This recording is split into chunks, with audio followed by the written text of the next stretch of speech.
and welcome to another edition of the Sustainable Scoop. I'm Miriam Gennari on the National Mall for the annual Folklife Festival. One of the things we're focused on today is sustainability. We want to take a look at their award-winning recycling and composting program and find out what inspires them to be so vigilant with their waste. My name is Anna Johnson. I'm the Sustainability Coordinator for the Folklife Festival. And tell me one of the sustainability goals for the festival. Our biggest goal is diverting as much waste as possible from the landfill, so sending it to compost or recycling or eventually upcycling it.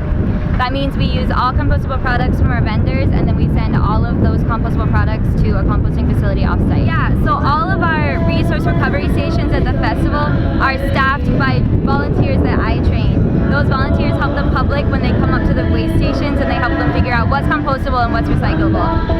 I love having young people volunteer with us, not least because they are happy to sit in the sun and in the heat. I think that young people are going to be one of the driving forces behind mitigating the climate crisis. I think that as a whole, educating young people is one of the strongest moves that we can make, and that's because they're energetic and they're driven and they're really passionate. Everybody who comes up to one of our stations walks away thinking just a little bit differently about their waste, and that's really the goal of the program. I'm Justin Hensley, Operations Manager for the Smithsonian Folklife Festival. In kind of the world of influencing waste streams by managing an economy, we add terms to our contracts that are very strict and have a very low tolerance threshold for all of our vendors coming through to use compostable materials. Sustainability actually is one of those things that's remarkably ingrained in humans. We want to sustain our presence. So giving people the tools to do that in whatever realm they come from is important. One of the neat things about working with all of the different cultures that we do and the individuals that we do is we see emerging themes of sustainability that reach back hundreds of years.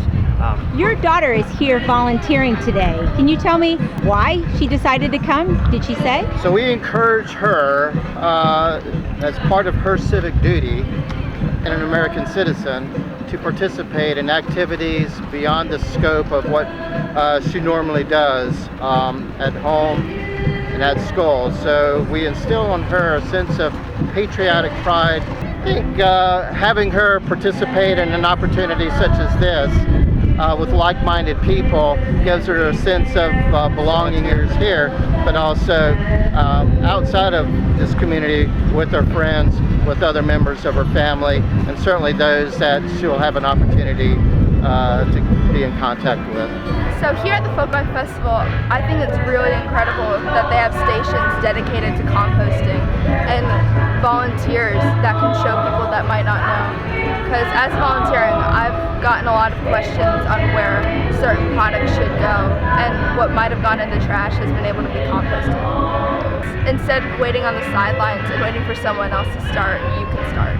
So, in terms of young people, what role do you think that young people have and should play in addressing waste and pollution? I think young people play a principal role in addressing this because we are the ones who are going to be most affected by reckless plastic pollution, as well as issues such as climate change. A couple days ago, I went with the Anacostia Watershed Society and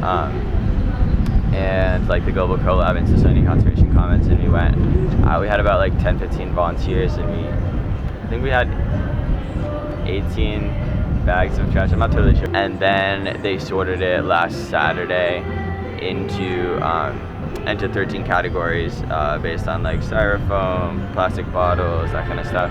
Here is where the plastic pollution, it's not made here, but like this is kind of where it starts. I think it's important for people to see both, that like here is where your trash can go and here's where your trash will go. If not just you litter, but sometimes if you like put it in a trash can that's overflowing, or the trash company doesn't properly dispose of it, then here's where it will end up.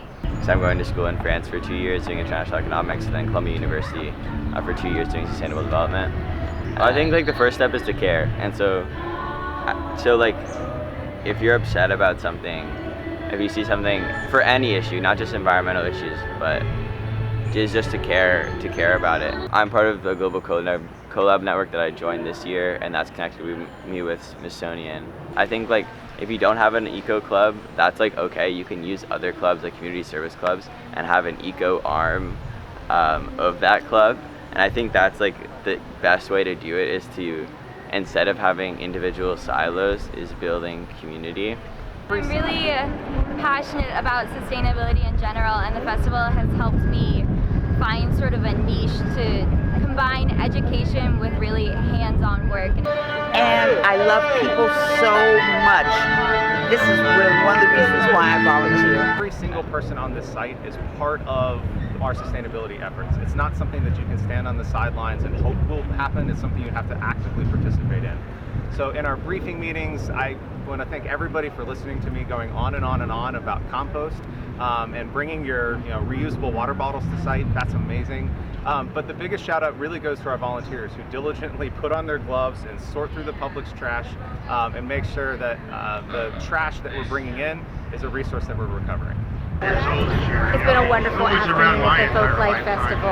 I learned so much from the experts at the Smithsonian talking about sustainability and zero waste. It is complicated, but you know what? We can all put our best foot forward. And thanks so much to the young people from Global CoLab and all the volunteers who took the time to explain the complexities of waste and educate everyone about how they can do their part. I want to thank all of you for watching this edition of the Sustainable Scoop. I'm Miriam Janari.